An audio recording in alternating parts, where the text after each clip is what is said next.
ہمارا فوکس میرے خیال ہے بدقسمتی کی بات ہے کہ ہمارا سیاست کا اوور ڈوز اتنا ہے، اور روز چونکہ یہی مسئلے ہم دن رات سنتے رہتے ہیں، تو آج کی ہماری گفتگو بھی اسی پہ فوکس ہے۔ جو ہماری ناگہانی جس کو ہم فیس کریں، ان میں سے ذرا یہ بھی ذہن میں رکھیں کہ جو نیا سینسس ہو رہا ہے اس کے مطابق آپ کی آبادی 2.4 کے بجائے 2.7% کی رفتار سے پچھلے سینسس سے اب تک بڑھی ہے، اور اس حساب سے آپ 2035 تک تقریباً 40 کروڑ کی آبادی ہو جائے گی۔ تو حامد میر صاحب نے بالکل درست نشاندہی کی کہ جی درخت اگر آپ نے اتنے کاٹ دیے اور یہاں تک پہنچا دیے، میں یہ کہتا ہوں کہ درخت اگر آپ لگانے بھی شروع کریں گے تو اس کی تعداد، آبادی کی یہ تعداد، رفتار جو اس میں انکریز کی ہے وہ یہ کھا جائے گی۔ دوسری آپ ناگہانی یہ دیکھیں کہ آپ کی جو سکول سے باہر بچوں کی تعداد ہے وہ دگنی ہو گئی ہے اس عرصے میں۔ تو ایک طرف آپ کی بے تحاشا آبادی، دوسری طرف بالکل ان پڑھ اور جاہل آپ کی قوم، اور تیسری طرف ایک نوجوانوں کا ایسا انبار ایک ڈوبتی معیشت کے ساتھ، جس میں نہ تو ان کے لیے کوئی ملازمت کے مواقع ہیں اور نہ ہی کسی کاروبار یا کسی اور چیز کے مواقع ہیں۔ اس وقت اس ڈائیلاگ کا سارا فوکس یہ نہیں ہونا چاہیے کہ کسی طرح ہم باہم ایک دوسرے سے اختیارات کی تقسیم کے ایک معاملے پہ، معاہدے پہ دستخط کر کے اور کہیں کہ اس کے بعد یہ باقی سب کچھ جو ہے یہ اسی طرح چلنے دیا جائے۔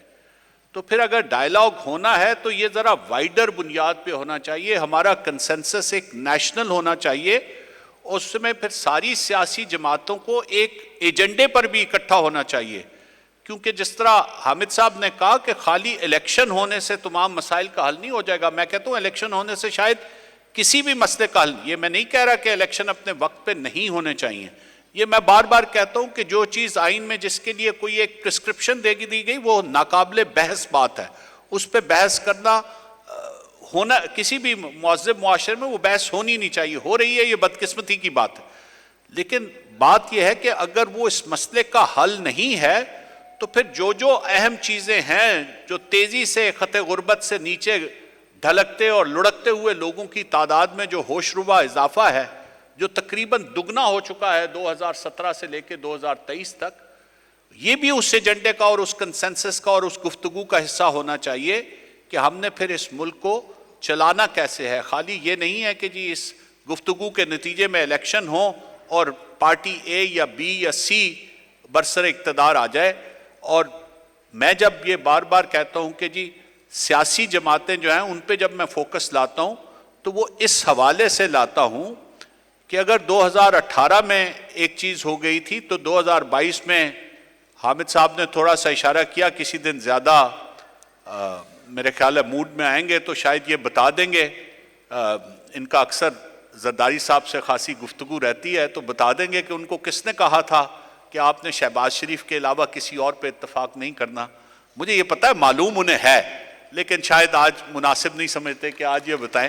تو جب چاہیں گے بتا دیں۔ کہنے کا میرا مطلب یہ سب پاسٹ اینڈ کلوز ٹرانزیکشن ہے۔ بدقسمتی کی بات یہ ہے کہ ہماری سیاسی جماعتوں نے کسی بھی موقع پر اس بالغ نظری کا، اور میں سب کی بات کر رہا ہوں، میں کسی ایک کی بات نہیں کر رہا، اس بالغ نظری کا یا اس سیاسی سمجھ اور سوچ کا مظاہرہ نہیں کیا۔ تمام تر سوچ سمجھ اقتدار کے حصول تک ہے،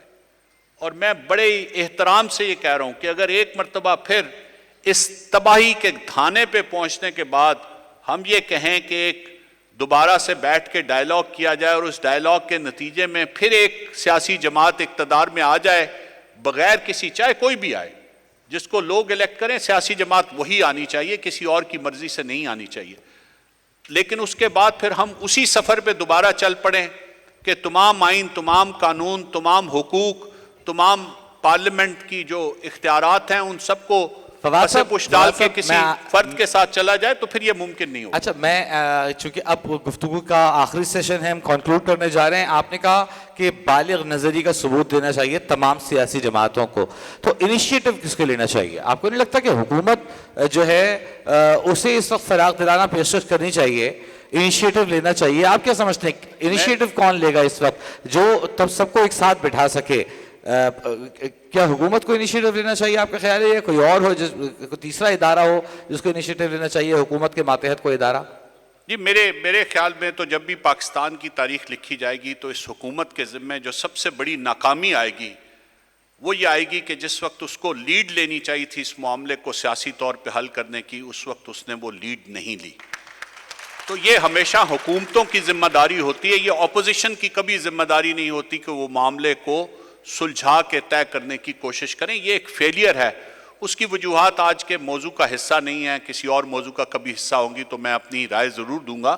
تو یہ ذمہ داری حکومت تھی، اس میں تعاون تمام اداروں کو کرنا چاہیے، اور اگر وہ نہ کرتے